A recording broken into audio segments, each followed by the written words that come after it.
Good morning, world! Oh, what a wonderful day it is! The sky is blue, the grass is farting. Why is the grass doing that? That's nasty. Let's see what's happening on the internet today. Wow.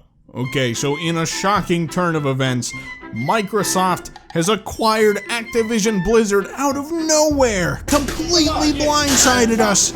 I don't even have the words. This is one of, if not the biggest acquisition in all of gaming ever. I didn't even think this was real at first. I had to triple check to make sure I didn't wake up in a coma. I had a dream I met Tom Holland last night, so anything is possible. Lo and behold, ActiBlizz Blizzard now belongs to the House of Halo. It's funny, because literally like a day or two ago, it was reported that Xbox was reevaluating its relationship with ActiBlizz after the disturbing reports of the company's ecosystem. Well, yeah, they definitely reevaluated. Let me rewind a bit, because did I mention that this was a $70 billion deal? This is absolute insanity. There are a lot of conflicting emotions and thoughts running through my head that I'll try my best to convey for all of you today. Alright, so you can't talk about ActiBlizz Blizzard without mentioning the abhorrent work culture found within the company, recently made very, very public. It is some bone-chilling stuff to read. Some of the nightmare stories that I've heard about, it's some of the most vile, despicable shit I've ever seen in my life. And I mean that. Words cannot describe how awful employees were treated around there. Bobby Kotick is the CEO of ActiBlizz and is a key perpetuator of the work environment found there. For years, he has enabled the worst of people within the company to get away with disgusting, dreadful behavior. So if there is one major takeaway from this acquisition above all else, it's that once the deal is completed, Bobby Kotick will no longer be with the company, and Phil Spencer will become the head of ActiBlizz. I have some concerns about the acquisition overall, pretty major concerns actually, but from a pure ethical standpoint, this may be the change that was necessary for the well-being of everybody at ActiBlizz Blizzard. I don't care who you are. Everybody deserves a safe work environment and deserves to be treated like a living, breathing human being. If this acquisition was truly the necessary push that needed to happen to start seeing some real change over there, then okay. I think this is a win above all else for the people of ActiBlizz Blizzard. Now, this is the part of the video where there's some conflict in my mind.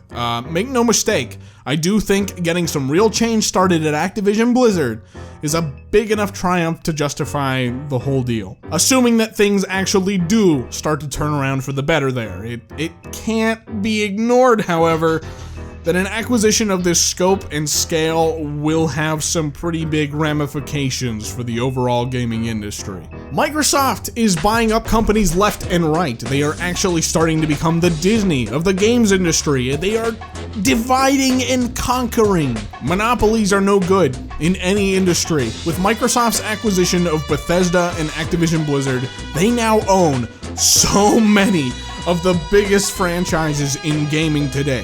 Doom, Elder Scrolls, Fallout, Crash, Spyro, Call of Duty, Diablo, Halo, Overwatch, Minecraft, World of Warcraft. I could go on.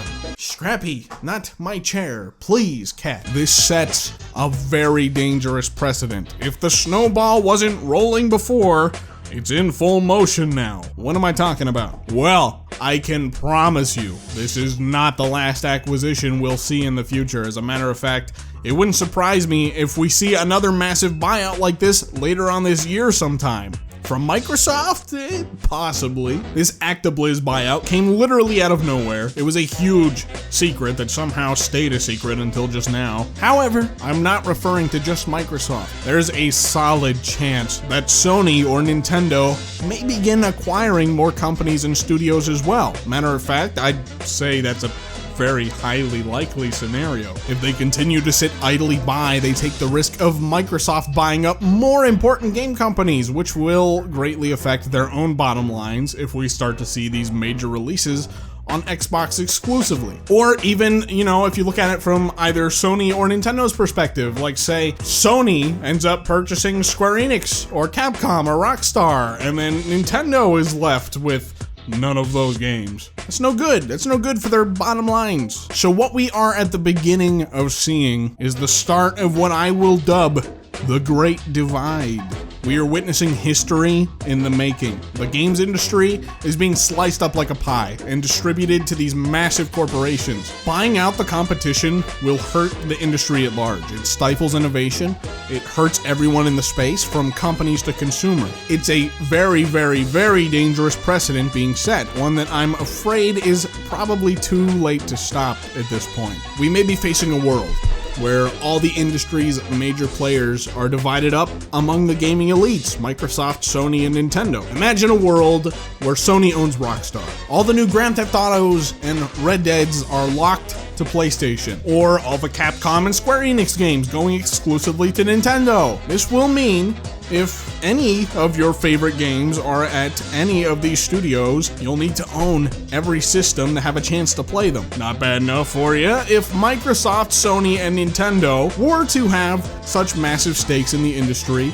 They'd be able to charge whatever they want, really, and drive up costs for games substantially. Imagine a world where the major players were all under Nintendo's umbrella. $60 games that will never see a price cut ever and will be inflated to hundreds of dollars a decade after they're released. The consumers are gonna be butt-fucked, okay?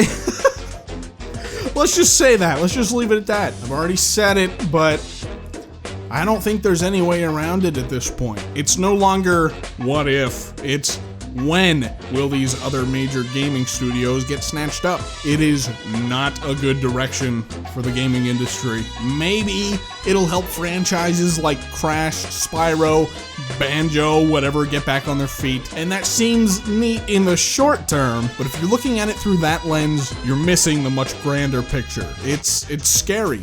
It is. But it is what it is. You know, just gotta wait and see what happens next, I suppose. So what do you guys think? Heck of a way to end this thing off. How do you feel about all this? Let me know. I'm gonna go. I need to go play Dark Souls on my Xbox before PlayStation buys it and rips it away from me. I'll see you guys on the next one.